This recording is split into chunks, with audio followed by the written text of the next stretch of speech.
पुढच्या भागामध्ये आपल्याला पाहायला भेटते की श्रीकांतने आदित्यने पारूला मंगळसूत्र घालताना पाहिलेलं असतं आणि हे पाहिल्या क्षणी त्याला खूप मोठा धक्का बसलेला असतो आणि तो तिथेच चक्कर येऊन पडलेला असतो। त्यानंतर त्याला घरी आणलेलं असतं। तो एकदम बेशुद्ध अवस्थेमध्ये असतो। डॉक्टर येतात, चेकअप करतात आणि त्यानंतर त्याला थोड्या वेळाने शुद्ध येते।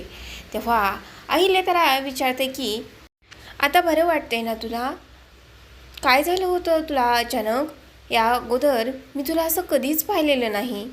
आणि असं म्हटल्यानंतर श्रीकांतला त्या गोष्टी आठवतात, आदित्यने मंगळसूत्र घातलेलं।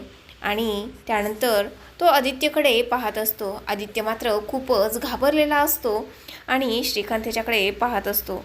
तर आत्ता श्रीकांत अहिल्याला या सगळ्या गोष्टी सांगणार आहे का, हे आपल्याला पाहायला मिळेल। असेच अपडेट्स पाहण्यासाठी चॅनल सबस्क्राईब करा।